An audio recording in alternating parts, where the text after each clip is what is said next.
दोस्तों, एक बार एक ब्राह्मण भिक्षा मांगने के लिए एक बहुत ही बड़े शहर में गया। बहुत ही आलीशान कोठियाँ थीं, महल बने हुए थे, बड़े बड़े लोग वहाँ पर बड़े बड़े आभूषणों के साथ, बहुत ही अच्छे वस्त्रों के साथ घूम रहे थे। ब्राह्मण ने सभी से भिक्षा मांगी, लेकिन उसको वो भिक्षा उस दिन मिली नहीं। ब्राह्मण था, उस जमाने में, उस टाइम में एक ब्राह्मण अपने आप कोई कमाई नहीं करता था। वो बस लोगों को कुछ बताता था और उसके बदले में जो उसे थोड़ी बहुत भिक्षा मिल जाती थी उसको लेकर के वो खाता था। वो दोपहर का समय था, बहुत ही गर्मी थी। ब्राह्मण बहुत परेशान हो गया। उसको लगा कि मैं इतने बड़े शहर में आया हूँ, क्या यहाँ पर कोई मुझे खाने के लिए तो पैसे भी नहीं दे सकता। वो इतना सोच ही रहा था कि एक बहुत ही बड़ा संत वहाँ से गुजरा। उसने देखा कि ब्राह्मण के चेहरे में भूख और प्यास का दर्द था। उस संत ने उस ब्राह्मण से पूछा, क्या हुआ, भूख से परेशान हो रहे हो? ब्राह्मण ने कहा, हाँ, मैं सुबह से भिक्षा मांग रहा हूँ, किसी ने मुझे एक पैसा भी नहीं दिया है कि मैं कुछ खरीद के भी खा सकूँ। संत ने कहा कि अगर तुमने अपने लिए खाने का अन्न या पैसा इंसानों से मांगा होता तो जरूर मिलता, तुम तो जानवरों से मांग रहे थे। वो ब्राह्मण आश्चर्य से देखने लगा। उसने कहा, मैंने हमेशा इंसान से ही मांगा है, मैं जानवरों से क्यों मांगूंगा? उस संत ने कहा, इंसान का जो व्यवहार होता है वही उसे जानवर और इंसान से अलग बनाता है।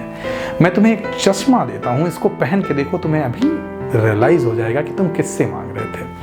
उस ब्राह्मण ने उस चश्मे को लगाया और जैसे ही देखा तो कोई कुत्ता है, कोई सियार है। उसे समझ नहीं आया ये क्या हो रहा है। उसने उसी वक्त उस संत से पूछा कि प्रभु, ये क्या है, मुझे सब जानवर क्यों दिख रहे हैं? उस संत ने कहा कि ये सब मनुष्य योनि में जन्म तो ले लिए हैं, लेकिन अभी भी अपने पूर्व जन्म का जीवन जी रहे हैं। इसीलिए इनके पास इतना सब कुछ होने के बावजूद ये एक भूखे को खाना भी नहीं खिला पा रहे, किसी की हेल्प नहीं कर पा रहे। तो तुम ये चश्मा रखो और तुम्हें कोई अगर इंसान दिख जाए तो जाके उससे भिक्षा मांगना जरूर मिलेगी। ब्राह्मण के पास से वो संत चले गए और ब्राह्मण धीरे धीरे आगे बढ़ने लगा। उसको एक चौराहे पे मोची बैठा दिखा। उसने जब उस मोची की तरफ देखा तो उसमें मनुष्यत्व दिख रहा था, ह्यूमैनिटी दिख रही थी। वो उसके पास गया। उसने कहा कि मैंने बहुत लोगों से मांगा है, बट मोची, अगर तुम मुझे कुछ दे सको तो मैं अपना पेट भर सकूं। वो मोची उसकी तरफ देख करके उसके आंसू बहना शुरू हो गए। उसको लगा कि ब्राह्मण ने उससे कुछ मांगा है और वो उसे खाना भी नहीं दे पा रहा, क्योंकि उस दिन मोची की कोई भी इनकम नहीं हुई थी। थोड़े से कुछ 1-2 आने पड़े हुए थे। उसने बोला, हे ब्राह्मण देवता, मैं कोशिश करता हूँ कि मैं आपको कुछ खिला सकूँ, क्योंकि आपने मुझसे कहा है। वो उसको लेके एक हलवाई के यहाँ जाता है। वो हलवाई से कहता है कि ब्राह्मण देवता भूखे हैं, इन्हें आप कुछ भोजन कराइए, मैं अभी पैसे लेकर के आया। तब तक ये जो 1-2-4 आने हैं ये मैं आपको दे रहा हूँ, बाकी पैसे का मैं इंतजाम करता हूँ। उस दिन मोची ने एक जोड़ी जूतियां बनाई थी। वो उसको लेके चौराहे पे बैठ गया और उसने ये संकल्प लिया कि आज इस जूती से जो भी इनकम होगी वो मैं उस पैसे को उस ब्राह्मण की भोजन में खर्च कर दूंगा। अब होता क्या है कि उस जो राज्य का राजा था वो जूतियों का बहुत शौकीन था, और उस दिन वो एक अच्छी जूती पहनने की कोशिश कर रहा था। राज दरबार में बहुत सारे मंत्री उसके लिए जूतियां लेके आए थे, बट भगवान का चमत्कार देखिए कि उस दिन राजा को कोई भी ढंग की जूती नहीं मिली जैसा वो चाहता था। तो उसने अपने मंत्री से बोला कि अगर आज तुम मेरे लिए ढंग की जूती नहीं ला पाए ना, तो मेरे दरबार में आने की जरूरत नहीं है। एक अच्छी सी जूती मेरे लिए अभी लेकर के आओ। करता ना क्या ना करता, उसको पता था मंत्री को कि अगर मैं नहीं लेकर के आया तो हो सकता है राजा मेरा सिर भी कलम करा दे। वो मंत्री बाहर आया। जैसे ही बाहर निकला, थोड़ी दूर पे ही चौराहे पे वो मोची बैठा मिला। उस मंत्री ने उस जूतियों को देखा। जूतियाँ अच्छी लग रही थी, कंफर्टेबल थी।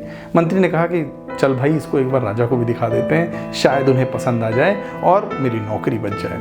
जब दरबार में वो जाता है और राजा उस जूती को पहनता है, राजा को ऐसा लगता है कि इससे ज़्यादा कंफर्टेबल जूतियाँ तो उसने आज तक नहीं पहनी। वो तुरंत अपने मंत्री से कहता है, किसने इसको बनाया? उस दुकानदार को बुलाओ, मैं उसको अभी पुरस्कार देना चाहता हूँ। मंत्री कहता है, ये किसी दुकानदार ने नहीं, एक छोटे से मोची ने बनाया है, चौराहे पे बैठा हुआ था। मुझे लगा कि शायद परमात्मा ने आज आपके लिए यही जूती सिलेक्ट की है, तो मैं ये उठा लाया। मोची बाहर ही खड़ा था, मंत्री उसको बुला करके लाया। राजा ने कहा, इसकी क्या कीमत है? मैं तुम्हें अभी इनाम देता हूँ। उसने कहा, हुजूर, 1 रुपये 2 रुपये में, ज़्यादा से ज़्यादा 5 रुपये में मैं इसे आपको दे सकता हूँ, क्योंकि इससे ज़्यादा इसकी कॉस्ट ही नहीं बैठती, इसका मूल्य नहीं है।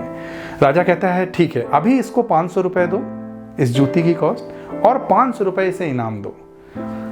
वो जो मोची होता है वो देखने लगता है, उसे लगता है ये क्या हुआ। वो समझ जाता है कि ये पैसा उसे क्यों मिला है। वो उसी वक्त राजा से कहता है कि प्रभु, आप मुझे माफ़ करें, परंतु ये जूतियाँ मेरी नहीं हैं, तो इसके पैसे जो हैं वो मैं नहीं ले सकता, जिसकी हैं मैं उन्हें बाहर से बुला करके लाता हूँ। वो जल्दी जल्दी उस हलवाई की दुकान में जाता है, मोची ब्राह्मण को लेकर के आता है और बताता है कि ब्राह्मण देवता की जूती हैं। राजा जानता था कि जो ब्राह्मण होते थे उस जमाने में वो जूतियाँ नहीं पहनते थे, तो कहता है तो ब्राह्मण हैं, इनकी जूतियाँ कैसे? वो ब्राह्मण से पूछते हैं क्या आपने ये जूतियाँ खरीदी थी? ब्राह्मण कहता है नहीं।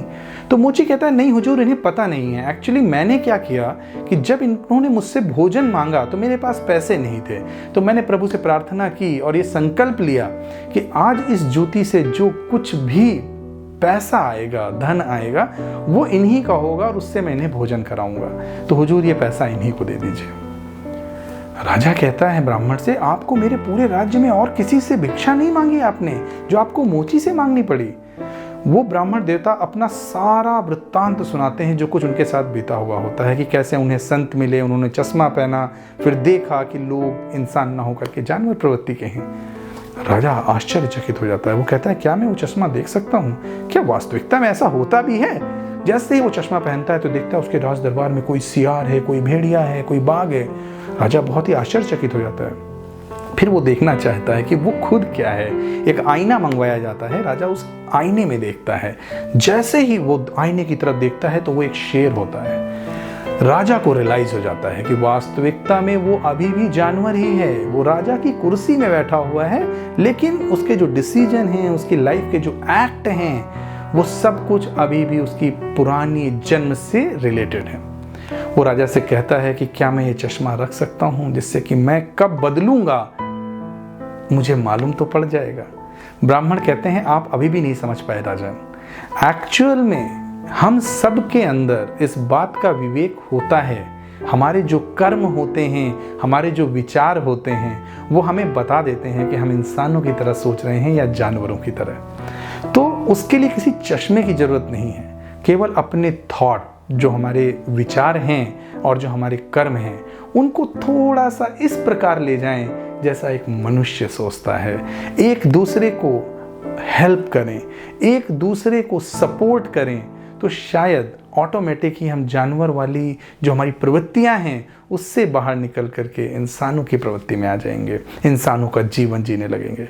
राजा को ये बात समझ में आ जाती है।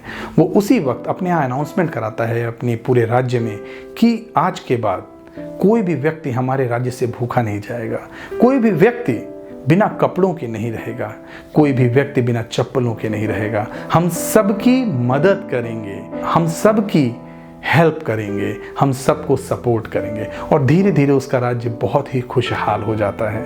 दोस्तों, कहीं ऐसा तो नहीं कि हमारे भी जो थॉट्स हैं, हमारे भी जो एक्ट हैं, वो लिटिल बिट एनिमल कैटेगरी के हैं? आज भी हमारे आसपास आप देखिए बहुत कुछ ऐसा होता है जो जानवरों की तरह होता है। अगर हम अपने आप को बदल पाएं तो शायद हम मनुष्य बन पाएंगे। बस जरूरत है उन गुड थॉट्स को अपने माइंड में रखने की जो दूसरों के भला करने के काम आए। अपने आप को इम्प्रूव करें ह्यूमैनिटी की तरफ, लोगों की हेल्प करें, पेड़ पौधे लगाएं, खुश रहें, मुस्कुराते रहें, हंसते रहें, क्योंकि माना कि जिंदगी आसान नहीं है, मगर मुस्कुरा के चलने में कोई नुकसान नहीं है। तो मुस्कुराते रहिए, खुश रहिए एंड बीइंग अ ह्यूमन। दोस्तों, हमेशा इंसानों की तरह रहिए, ना कि जानवरों की तरह। Thank you so much.